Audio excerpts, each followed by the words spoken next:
The lilies at my husband's funeral smelled sweeter than our last conversation. As they lowered him into the ground, my daughter leaned in, her lips brushing my cheek like affection. "You're next," she whispered. She thought I'd crumble. But as the casket settled into the soil, I didn't mourn a man. I buried a witness, and started planning what I'd do to the ones still breathing. Before we start the story, tell me where you're tuning in from, and don't forget to subscribe. The scent of lilies clung to the August air like perfume masking something rotting. The white canopy fluttered over the gravesite, elegant and temporary, much like the sympathies of the people beneath it. Eleanor Holloway stood at the front, her black veil draped just enough to blur her view of the polished casket. Richard lay beneath that lacquered lid, 38 years of marriage, secrets, and silent wars now sealed shut with mahogany and brass. The preacher spoke of legacy and devotion. Eleanor heard none of it. Instead, she listened to the rustling silks and impatient sighs behind her. Her children, Camille, Tara, and Michael, stood just close enough to be seen grieving, just far enough to avoid touching her. Camille leaned in, her lips grazing Eleanor's ear like a kiss. Her voice was sweet poison. "You're next." Eleanor didn't flinch. She turned slightly, just enough to meet Camille's two perfect eyes behind her designer sunglasses. "Check the will," she whispered back, voice calm as still water with a current beneath. Camille's jaw twitched. A beat passed. Then the pastor said, "Amen." And it was over. The guests shuffled past with hugs and shallow condolences. "He was such a strong man. You were lucky to have him. He loved you so much." Eleanor gave them all the same polite smile, the one that made people think she was fragile, grieving, harmless. Her children approached in a cluster, not out of affection, but obligation. Tara avoided eye contact. Michael gave her a brief side hug, barely brushing her shoulder. Camille said nothing, but the smile she offered was glacial, meant to intimidate, not comfort. Eleanor only smiled wider. Let them believe she was still the quiet widow who needed their pity. Let them underestimate her. Back at the estate, the mansion felt cavernous without Richard. His absence echoed off the marble floors and settled into the crevices of the crown molding. Eleanor slipped off her heels in the grand foyer, her fingers grazing the mahogany banister she once polished herself. Before the housekeepers, before the inheritance. Her solitude was broken by a discreet knock on the library door. It was Harold Benton, the family's estate lawyer. Quiet, efficient, and loyal. He stepped in without a word, handing her a slim manila envelope. "It's done," he said. "As of this morning." Eleanor took it, the paper warm from the summer air. "Did they ask about it?" Harold nodded. "Once. Camille cornered me at the cemetery. She asked if she was mentioned and?" Eleanor asked, unfolding the document slowly. "I told her the truth. The will is private. And that you're the only one named. The words settled in the air like ash." Eleanor folded the papers again, sliding them into the hidden compartment beneath the desk drawer. Outside, the sun had dipped below the treetops. The Holloway family stood on the lawn, arguing about dinner arrangements and return flights, as if their father's burial had simply interrupted their weekend plans. Eleanor stepped out onto the balcony above them, watching in silence. She poured herself a glass of wine, not to dull anything, but to mark the beginning. The burial was over. But the war? The war had just begun. The slam of a car door was louder than the bagpipes fading in the cemetery. Camille stalked across the gravel parking lot in stilettos too sharp for mourning, muttering beneath her breath, fury rippling off her in waves. "Cut out of the will? We'll see about that," she hissed to no one, or maybe to everyone. Eleanor watched from the steps of the chapel, one hand wrapped gently around the handle of her black clutch, the other loosely at her side.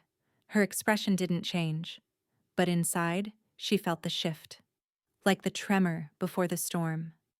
Back at the mansion, the air was colder than it should have been for August. Eleanor stepped into the foyer, expecting warmth, voices, Richard's shoes by the door. Instead, she found silence and the distant hum of the security system. The house was no longer a home. It was a mausoleum now, ornate, echoing, and half hollow. She walked slowly through the grand hall, trailing her fingers along the wallpaper. The floral print had faded near the windows, just like the love in this house. What once bloomed in sunlight had withered under the weight of ambition.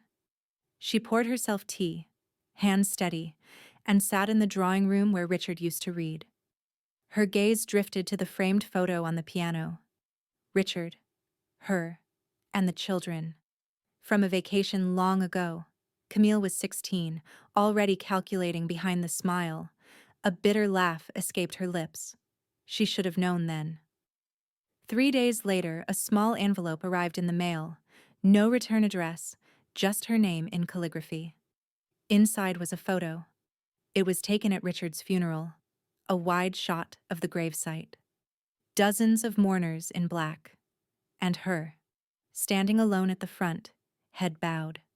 Someone had scratched out her face with the tip of a pen. Deep, angry lines over and over. Eleanor's hand tightened around the photo. That night, the wind howled louder than usual. Around midnight, she noticed something that made her stomach lurch. The garden gate was open. It was never open. Not unless someone had been there. She stepped outside with a flashlight, robe fluttering. The scent of disturbed soil lingered in the air. A faint boot print in the mud. Her late husband's rosebush crushed. She didn't call the police. Not yet. Instead, she made her way to the East Wing, to the old study Richard had locked when his health began to fade. It had remained untouched since the day he died. She opened the cabinet behind the bookshelf, retrieved the hidden key, and unlocked the door. Dust floated like ghosts in the beam of her flashlight. The room smelled of aged leather, scotch, and secrets. Every drawer was still sealed, every document in place, except one. The bottom drawer of Richard's desk groaned as it opened. Inside, under a folder of tax returns and investment statements, was a thick manila envelope. One word was written across it in Richard's handwriting. "Burn this one." Eleanor stared at it for a long moment before reaching for the envelope. Inside, a will. A different version than the one she had filed. This one looked older, and it was dangerous. It left everything to Camille. She read every line. No clause about contesting. No protection. Just blind trust in a daughter who smiled with knives behind her back. Her breath caught. Richard had changed his mind. But when? And why had he hidden this version instead of destroying it? Had he suspected what Camille was capable of, but been afraid to confront it? Eleanor sat back in the leather chair, will in her lap, and stared into the dark. The old will sat on Eleanor's desk like a loaded gun with no safety. Her fingers hovered over it before she folded it again, tight, precise, and slid it back into the envelope marked, "Burn this one." But she didn't burn it. Not yet. She turned to her safe, thumbed in the code with steady hands, and placed the envelope inside. One weapon at a time. She wasn't ready to use this one just yet, but it confirmed something she'd begun to suspect. Richard had feared Camille, and more importantly, he'd tried to protect her. Because tucked into the final page of the real will, the one filed and notarized, was a clause Eleanor hadn't remembered noticing until now. A small paragraph, but devastating in power. Any named beneficiary who challenges this will or attempts to alter its distribution shall forfeit their entire share. All assets shall revert to Eleanor Holloway in full, a no contest clause, hidden like a blade in velvet. She made an early appointment with her estate attorney, Harold Benton, in his quiet downtown office, far from prying eyes. As she laid the document before him, Harold raised his brows behind wire-rimmed glasses. "This changes everything." "I need it airtight," Eleanor said, sitting tall. "I want it locked down." Now Harold nodded slowly. "We'll move the assets into subtrusts. Quietly. We don't announce anything. Let them think the estate is still vulnerable." Eleanor allowed herself the thinnest smile. Let them come. The next 48 hours were a blur of silent maneuvers. Bank accounts segmented, property titles reviewed. Ownership of key real estate transferred. Not sold, but shielded. The art collection moved into Eleanor's private name. Even the household staff contracts were rewritten. Loyalty had to be rewarded, and she knew Camille would come for them too. She was building a fortress, not just of wealth, but of proof. Her every step left a paper trail Camille wouldn't see coming until she tripped over it. Late one evening, Eleanor stood by the garden window, watching shadows stretch across the marble path. The air was thick with hydrangea and smoke from the fireplace. In the reflection on the glass, she saw Richard. Not the man from the funeral, the man from his final weeks, gaunt, withdrawn, afraid of footsteps in the hall. She remembered one evening when she'd found him sitting in his armchair, staring at nothing, flinching at every knock. "She wants more control," he'd whispered. "Who?" she'd asked. He never said. But now she knew. She opened a new safe deposit box at the bank.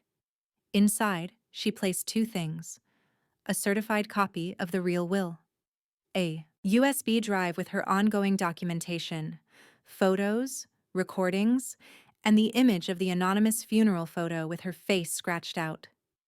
She left a second certified copy with Harold. "Don't show it," she told him, "unless I end up in a hospital. Or worse." Harold hesitated. "You think they'd go that far?" Eleanor didn't answer, but her silence said enough. It was nearly midnight when the phone rang. She'd been reviewing the security footage from the garden, triple-checking no one had returned. She answered on the second ring, already knowing who it would be. "Hello?" Camille's voice was sugar and venom.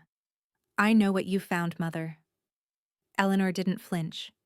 "Then you should be very careful what you do next." "Funny," Camille said. "I was about to say the same thing." The line went dead, but Eleanor kept the phone in her hand for a long moment, staring at the dark screen. It had begun. Camille walked into the house wearing black-like armor, but her lipstick was war paint. Her heels clicked like countdowns against the marble floor. "I thought we should talk," she said, her voice dipped in honey but eyes sharp enough to draw blood. Eleanor didn't flinch. "Talk," she said, motioning toward the sunroom. Sunlight sliced across the floor, painting them both in a warmth neither of them felt. Camille sat with legs crossed and hands clasped like a mourner in a pageant. "I just feel like Dad left things unfinished," Camille began, her words slow, measured, and filled with implication. "Especially with the estate." So much to sort through, Eleanor poured tea. "He left everything exactly how he wanted it. But you know how lawyers are. And how confusing trusts can be. I'd just hate for you to carry the burden alone." She gave a soft, manipulative smile. "I'm here, Mom." To help, Eleanor met her daughter's gaze and said nothing. Silence was more useful than defense. Over the next week, Camille visited more often, sometimes with casseroles, other times with fake concern. She spoke softly, asked indirect questions, and always steered the conversation back to Richard's assets: the house, the accounts, even the artwork. Eleanor gave her just enough to feel superior, and nothing more. What Camille didn't know, Eleanor had already shifted most high-value items to a private trust. She had started playing this game before Richard's funeral ended. One morning, a faint scratching sound woke Eleanor. The mail slot creaked open, and in came a thick manila envelope. No return address. Inside, photocopies of Richard's medical files, And then one line written in Sharpie: he wasn't dying. He was poisoned. That same day, Eleanor received a second surprise. The lawyer confirmed Camille had hired a private investigator, likely to uncover Eleanor's medical records, hoping to prove she was mentally unfit. "They're not looking for truth," the lawyer said. "They're building a story." "Let them build," Eleanor replied. "I'll write the ending." That night, Eleanor carefully typed up a fake will. It looked official, language slightly tweaked. The signature, a scan from an old document. It named Camille as the sole beneficiary. Eleanor placed it in her desk drawer, underneath an old leather notebook. Then she left the drawer half open. The bait was set. 2 days later, Camille stopped by unannounced.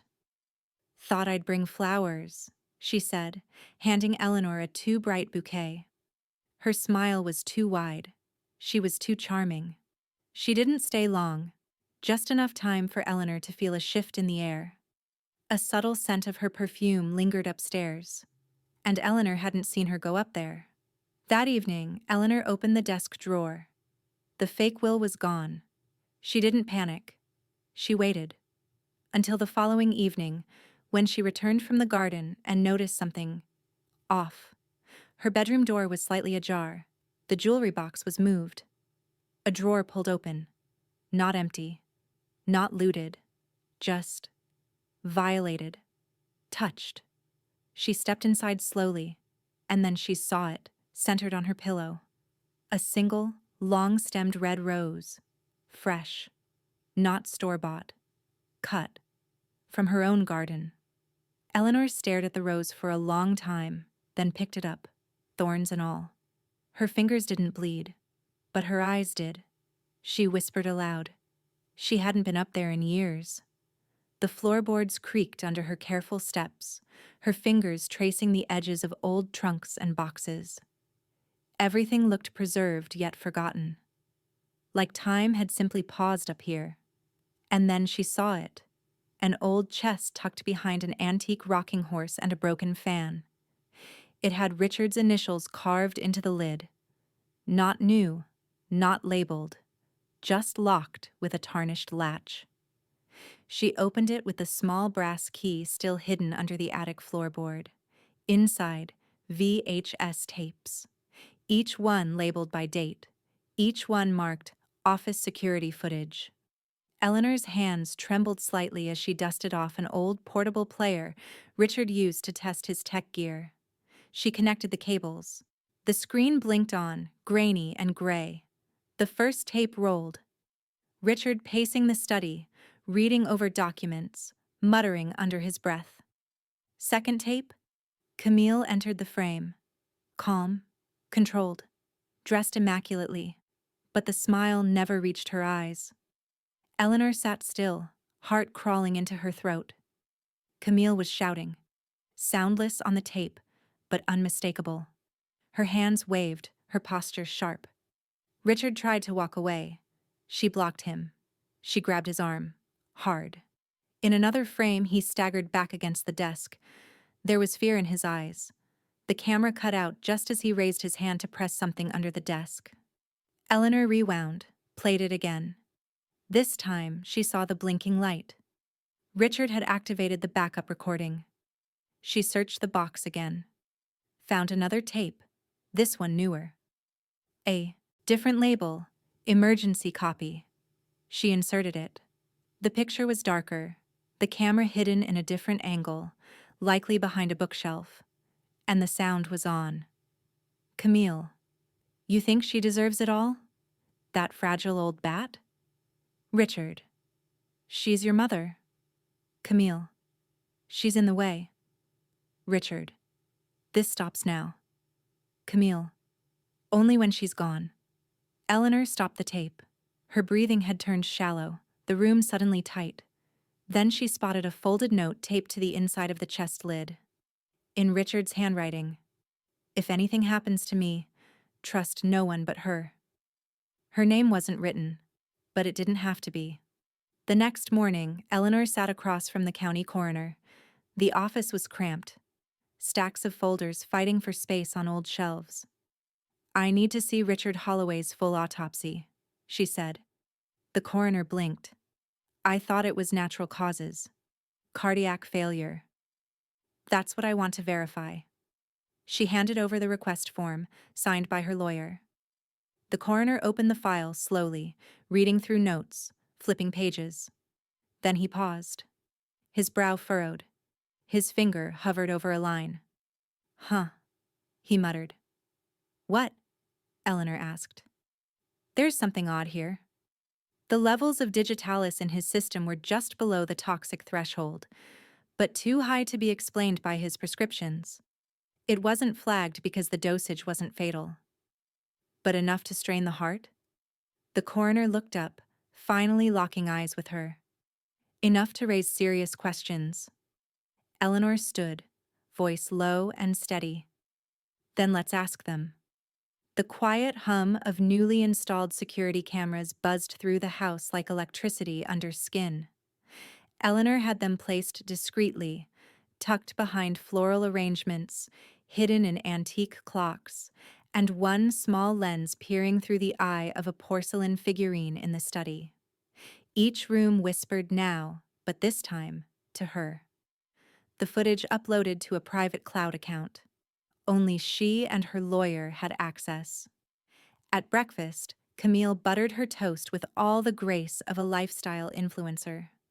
"Mom, have you thought more about transitioning the estate? It's just a lot for you to manage alone." Tara, sipping green juice, chimed in. "A trust administrator could help. You don't need to drown in documents." Eleanor smiled politely and said nothing. Her phone, in her robe pocket, recorded every word. That afternoon, Michael showed up unannounced.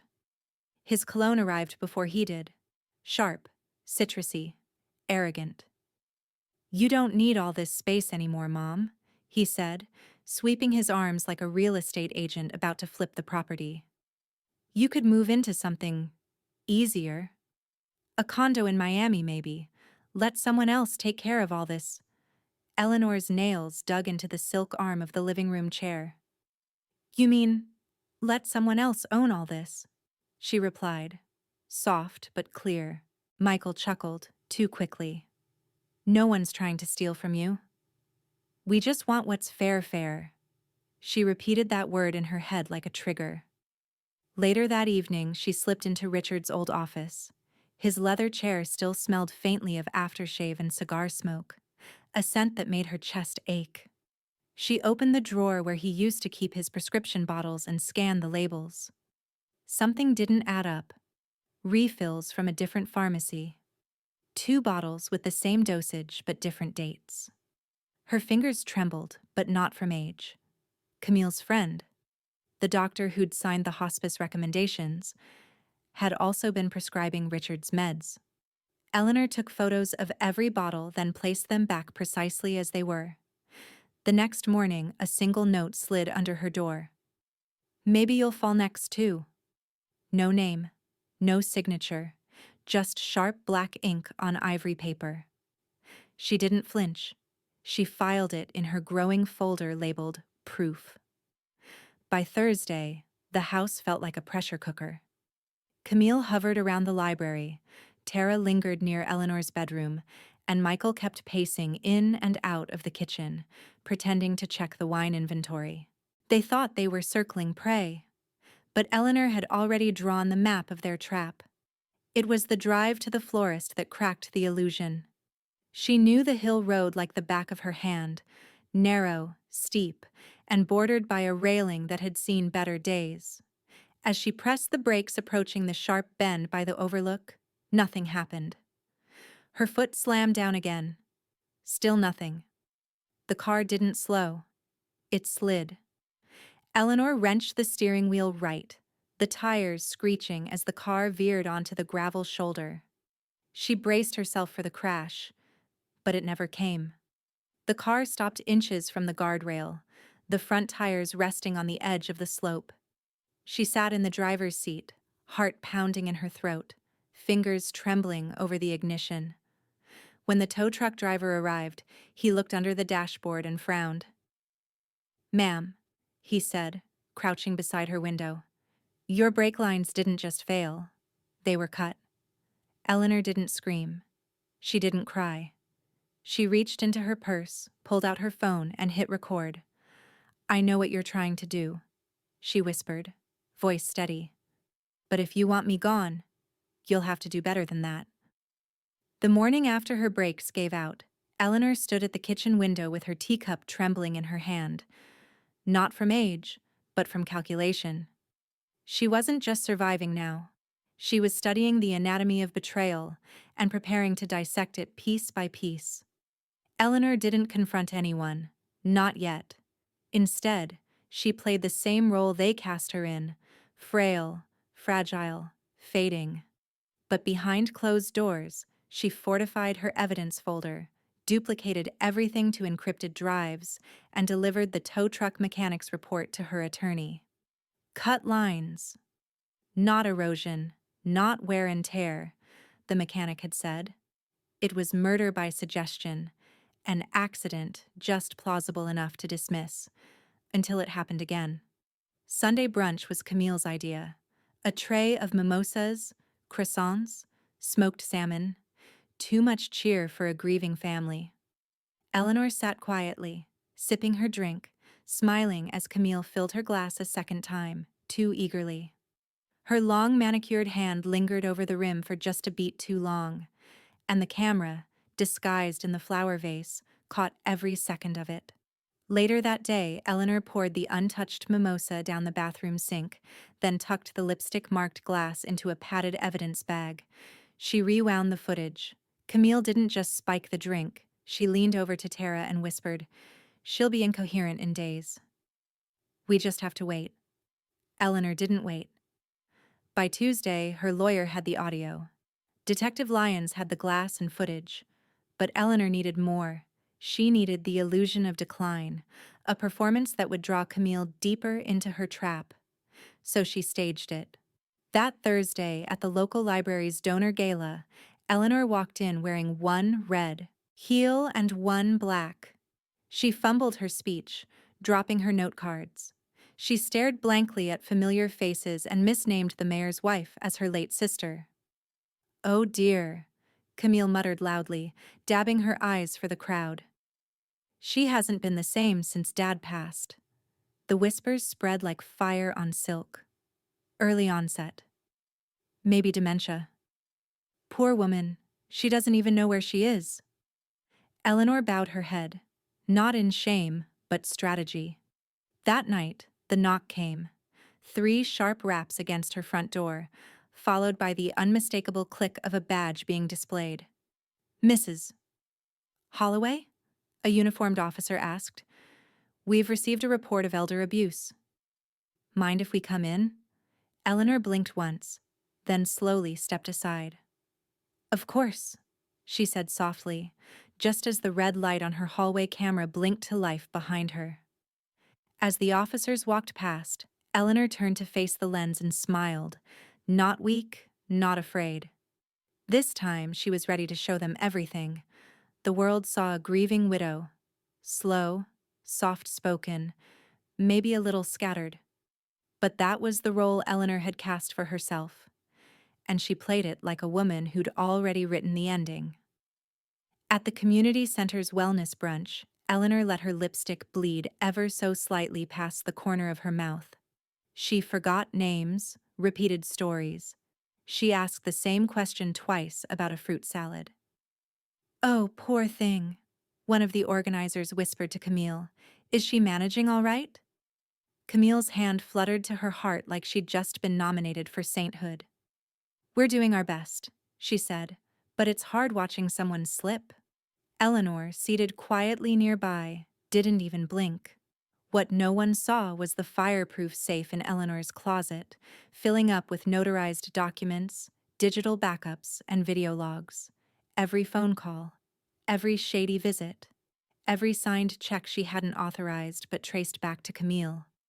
Behind closed doors, she met with her attorney, Marcus Dre, twice a week. One visit for strategy, one for evidence drops. "She thinks I'm crumbling," Eleanor said during one of those meetings, placing another voice recorder on the table. Let her. Camille moved faster than Eleanor expected. The arrogance of the entitled. Within days, she'd filed for legal guardianship, citing early-stage dementia and claiming Eleanor was financially endangered. Her petition included 2 doctors' letters, both claiming Eleanor was mentally compromised and possibly a danger to herself. Both were lies, and both doctors were former college friends of Camille's. Eleanor stayed silent, but not still. Her real neurologist, Dr. Aisha Patel, ran a full cognitive assessment on camera. The results?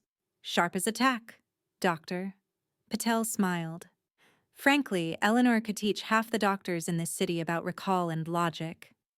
The medical records were submitted, certified, and time-stamped by Eleanor's legal team, then copied directly to the court. One more lie, neutralized. The deeper Eleanor dug, the dirtier it got. During a quiet morning while Camille was out running errands, Eleanor, using the spare key Camille didn't know she still had, entered her daughter's guesthouse suite. Under the bed, tucked inside an old luggage bag, was the kind of horror you didn't expect to find unless you already suspected it.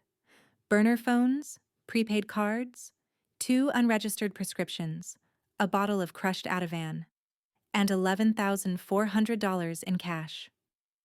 Eleanor took photos of everything, gloved, of course, and left it untouched. She had no intention of tipping Camille off just yet. Marcus nearly dropped his coffee when he saw the photos. This isn't guardianship, he muttered, flipping through the digital prints. This is a long con with an inheritance clock. Eleanor nodded slowly, a slight tremble in her hands. Not fear. Control. The kind you wield when you've waited long enough to use it. Then it came. The envelope slid under her door late one evening, thick with legal weight. The petition had been made official. Camille was formally suing for full control of Eleanor's finances, assets, and medical decisions, citing emergency concern for cognitive decline. Eleanor held the papers in her lap, staring at Camille's signature, bold and arrogant. She didn't scream, she didn't cry. She simply whispered, "Checkmate's coming." The courtroom was cold, not from air conditioning, but from the calculation sitting across the aisle. Camille wore black again, not for grief this time, but to look credible. Eleanor simply wore steel, in her spine, in her eyes, in her silence. It began with paper and performance. Camille's lawyer stood like he was auditioning for Broadway, voice thick with staged sympathy. Miss, Holloway's behavior in recent months has raised serious concerns. Forgetfulness, erratic decisions, isolation. Eleanor sat still. No reaction. He continued. We believe she is no longer capable of managing her financial or medical affairs and request full guardianship be granted to her daughter, Camille. Camille dabbed a dry eye. Theatrics, Eleanor noted. She'd seen better in community theater. But the room changed when Dr. Aisha Patel took the stand. She was poised, professional, and absolutely lethal with her words. Mrs. Holloway's cognitive function is superior for her age. Frankly, she's sharper than most of my younger patients. The judge raised an eyebrow. Dr. Patel held up Eleanor's neuropsych report, thick and unshakable. There is no medical basis for this guardianship claim. Camille shifted uncomfortably. The lawyer tried to pivot, suggesting the tests were manipulated, that Eleanor might have had good days. But the judge was listening differently now. He leaned forward, fingers steepled beneath his chin. I will take this matter under advisement. But I'm putting both parties on notice. Any attempt to defraud or manipulate the court will be severely punished. Eleanor's lips curled. Just slightly. By the time the hearing broke for recess, the polished glass between Camille, Tara, and Michael began to crack. You told me she was deteriorating, Michael snapped in the hallway. Tara hissed back. That's what Camille said. Camille's smile cracked like ceramic. Don't turn this on me. You both benefited. Don't forget that Eleanor stood just behind the courtroom door, listening, recording, always recording. She played the long game. Every moment Camille thought she'd won was another thread Eleanor tied around her wrist. The next morning, her housekeeper Marta approached her hesitantly. Mrs. Eleanor, I think you should know. Camille offered me $5,000 to say you leave the stove on at night. That you've been forgetting your name? Eleanor blinked slowly. And what did you say? Marta gave a proud little nod. I told her to shove the money where sunlight doesn't reach. Eleanor smiled, truly. Good. Keep the audio recorder on you from now on. It was near dusk when Marcus, her lawyer, called.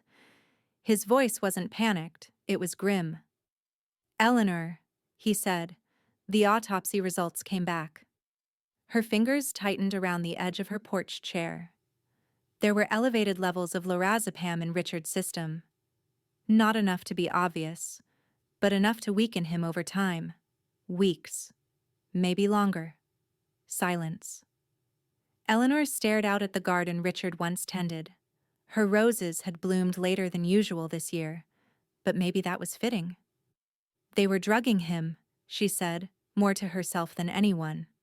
Yes, Marcus confirmed. This wasn't natural decline. This was slow poisoning. Eleanor didn't speak again for a long time. When she finally did, her voice was low, measured. Then we're not just playing chess anymore, she whispered. This is war. Eleanor sat in Marcus's office, thick files fanned out like cards in a high-stakes game. A spreadsheet glowed on the monitor, populated with names of medications Richard had never needed. Lisinopril? Eleanor asked. He didn't have high blood pressure, Marcus confirmed. She pointed again. Diazepam? Not prescribed. And there it was. The pattern. Not a smoking gun, but a slow, steady drip of something far more dangerous. Prescription signed off by one doctor. Lena Travers, Marcus said, a close personal friend of Camille's. Eleanor didn't blink. Let's squeeze the doctor. Later that afternoon, Detective Lyons leaned against her car, arms folded, expression unreadable. You understand what this means? He asked, after reading through Eleanor's evidence. If this goes forward, it's not just a guardianship case. It's attempted murder. Possibly conspiracy. Eleanor stared back at him, calm as ever. I'm aware. She's your daughter. She made that irrelevant. By midweek, the walls around Camille began to shift. Dr. Lena Travers was suddenly on leave from her clinic. Anonymous sources told local media she was cooperating with investigators in an inheritance abuse probe. Camille's carefully curated mask began to melt in the spotlight. She stormed out of a wine bar when a reporter asked her, "Was your father's death really natural?" She yelled, "Get that mic out of my face." A video clip surfaced online. It went viral within the hour. Socialite heiress accused of drugging father for inheritance. Not true, she screams in meltdown. Inside the mansion, things were quieter. Tara's room was empty. Clothes gone, drawers clean. Marcus confirmed she'd booked a one-way ticket to Nevada. No forwarding address. Eleanor didn't panic. If Tara was running, she was either afraid or cutting a deal.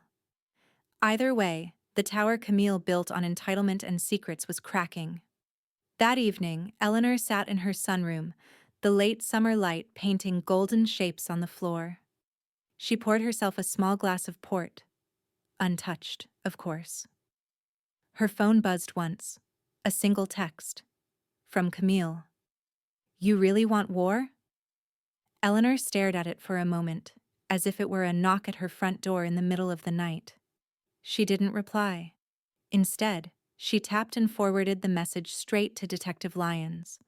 Then she opened her journal and calmly wrote the date at the top of a fresh page. And beneath it, she wrote, "If war is what she wants, then she's already lost." The dining room was set like a photograph from a lifestyle magazine: crystal glasses, vintage plates, candles flickering in calculated elegance. But the air was taut, like a string pulled too tight. Eleanor sat at the head of the long oak table, her silver hair pinned immaculately, her gaze steady. She wore navy blue, not black. Morning was over. Tonight was war. She'd invited them under the guise of peace. A final family dinner before lawyers and depositions turned their blood into cold ink on paper. Tara came late, tense and twitchy.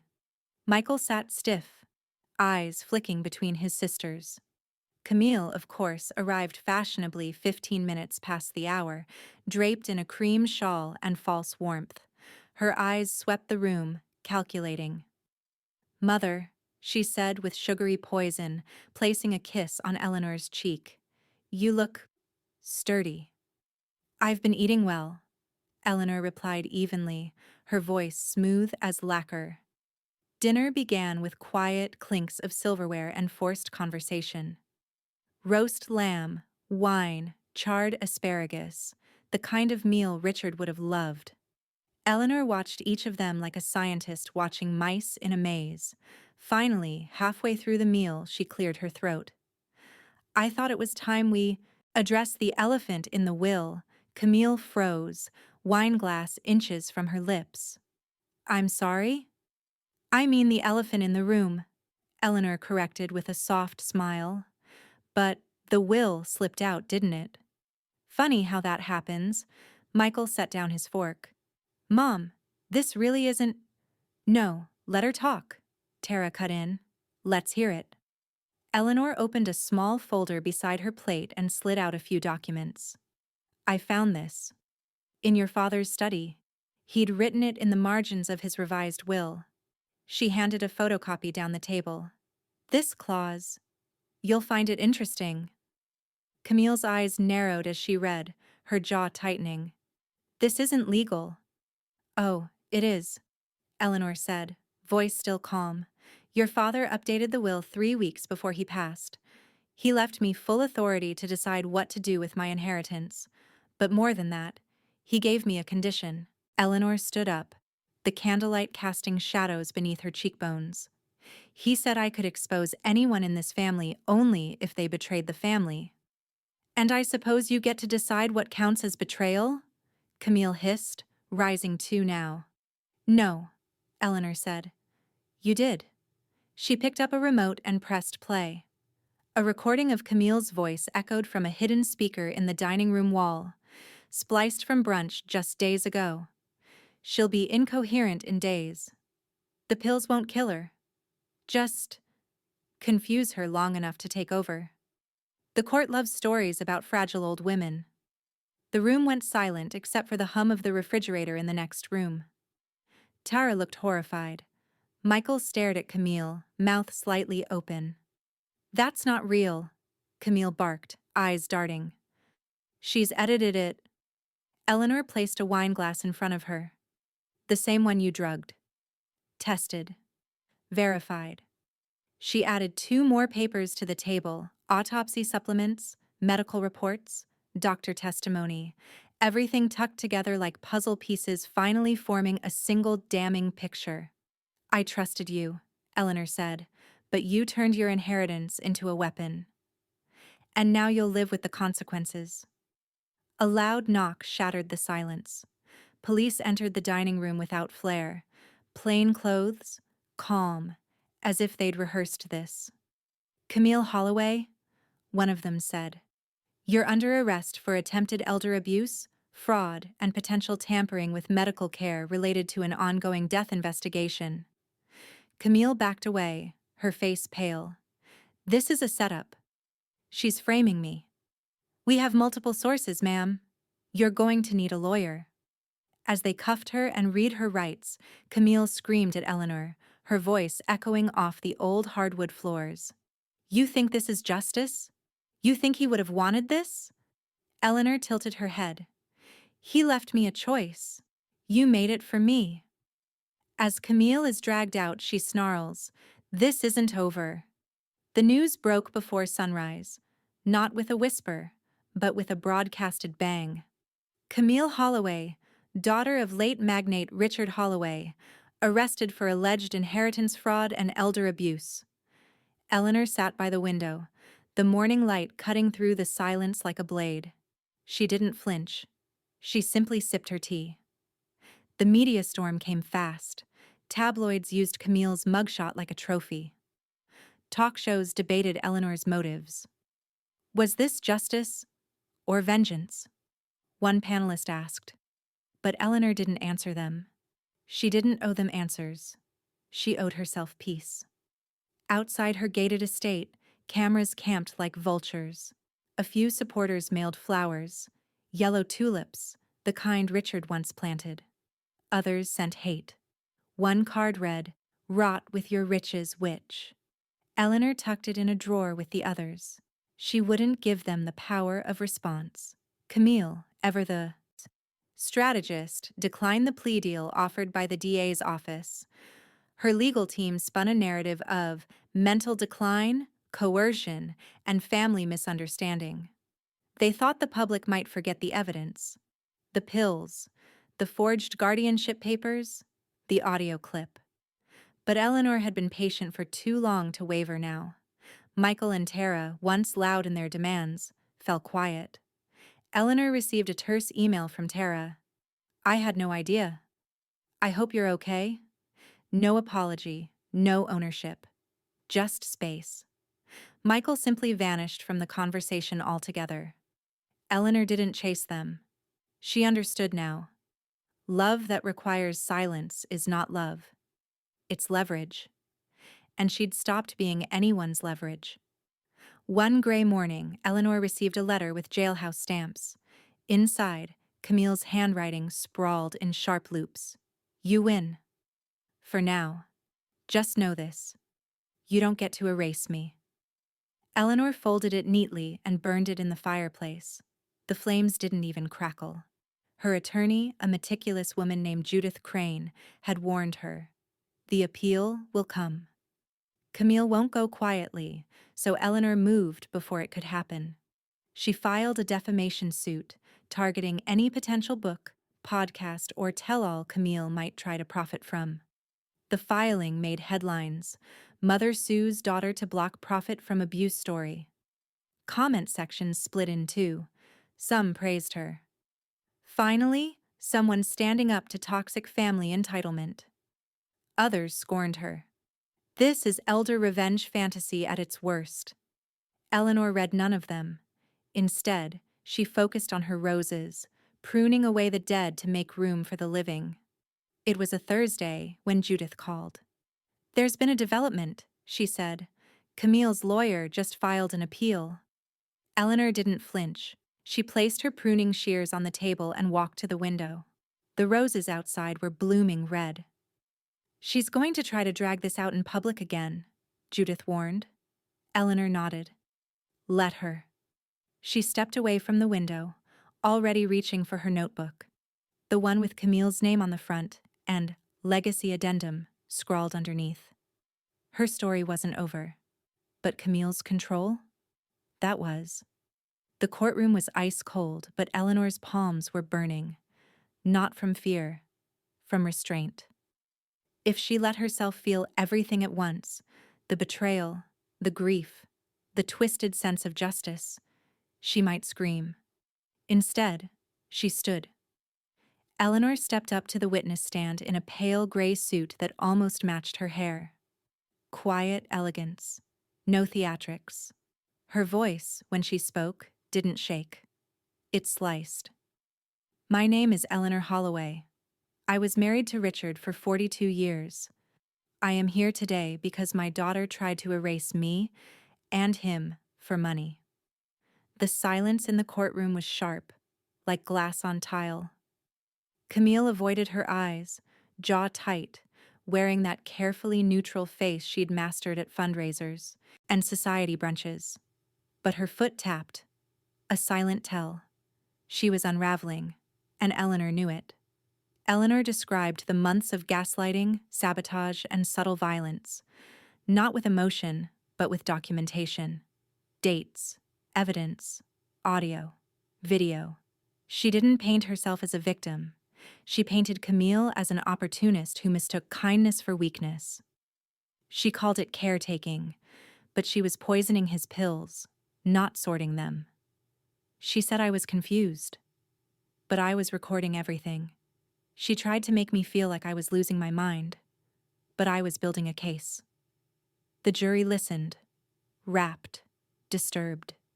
Several leaned forward as she recalled the hidden cameras, the forged documents, the staged health scares. She ended simply, a line rehearsed not in front of a mirror, but in the quiet corners of her soul. I am not the fragile old woman they imagined. I'm the wife who outlived him, and the mother who survived them. Tension rippled across the room as Camille's defense scrambled to recover. They pivoted. Hard. Camille's attorney suddenly threw Tara and Michael under the bus, suggesting that perhaps Camille was manipulated, that Eleanor had set her up, that she was vengeful, not truthful. Camille herself took the stand, and Eleanor watched her try to turn tears into strategy. She wept about pressure, about the loss of her father, about miscommunication. But the jury wasn't moved. Not this time. Not after everything they'd heard. You said she was mentally unfit, the prosecutor reminded. But she played you all like a concert piano. By the time the jury was dismissed, the tension in the courtroom had a heartbeat of its own.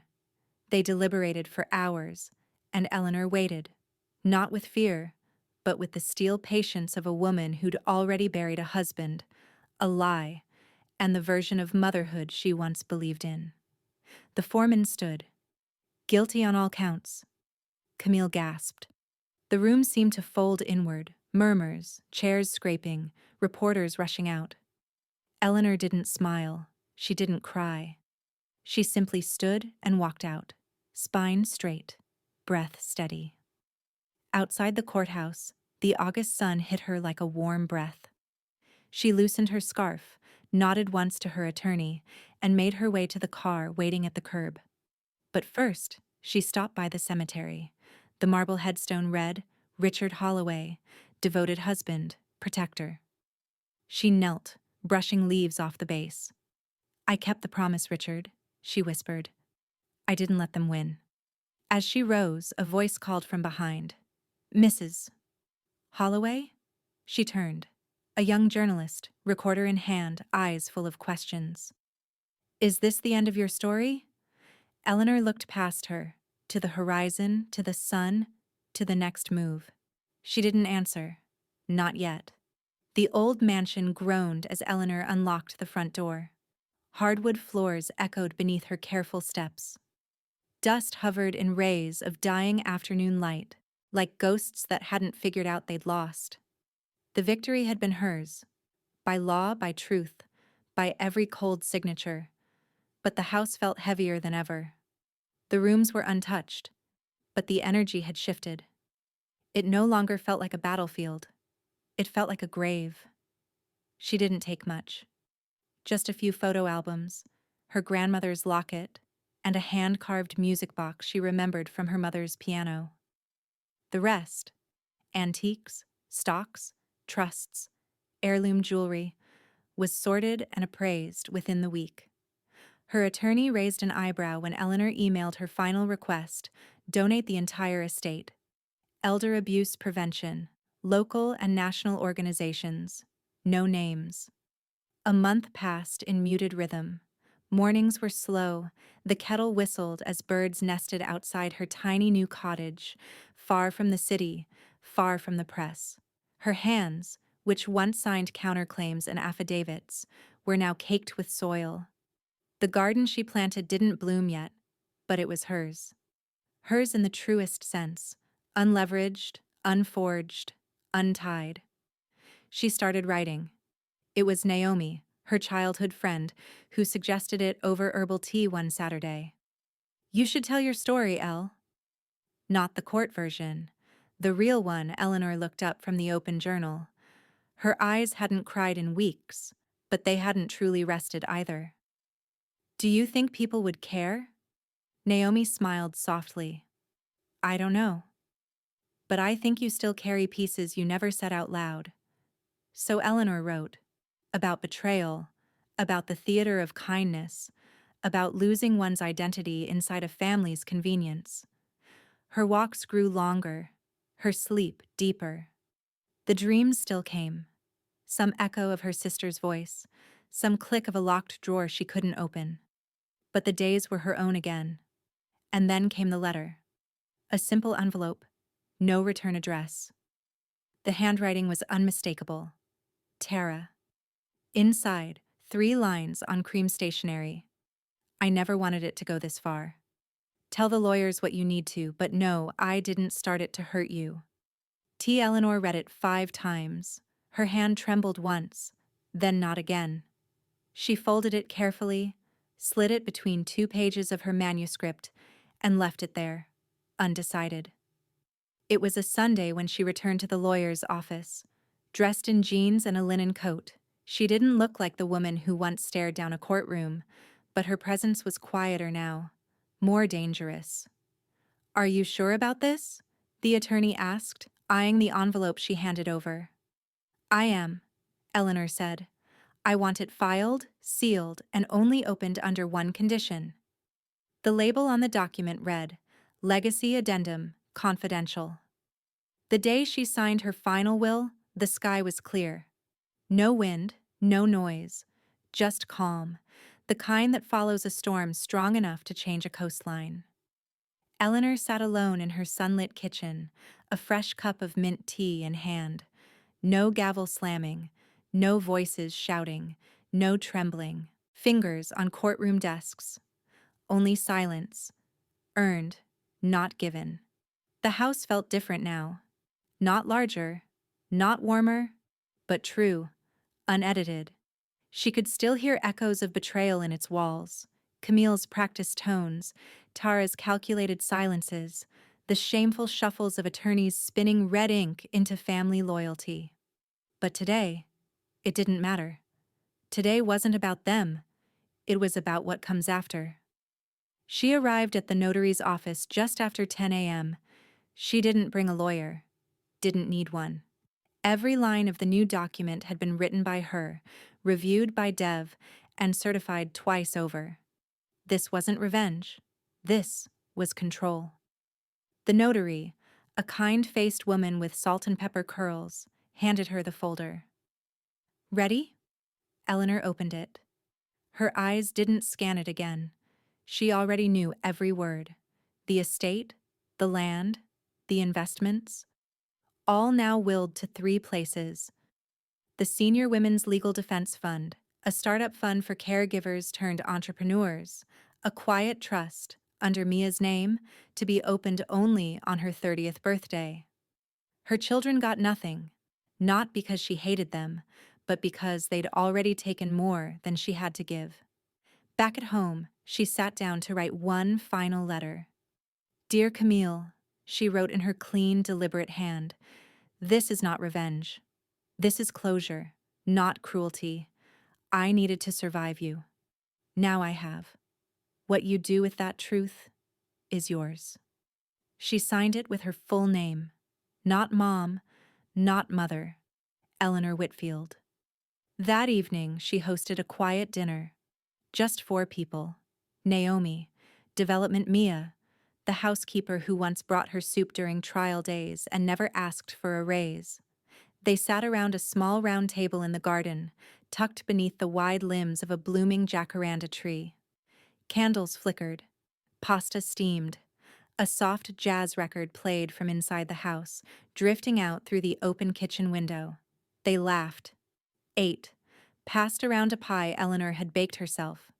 Dev raised a toast. To clarity. Mia added softly. And to courage. After they left, Eleanor didn't cry.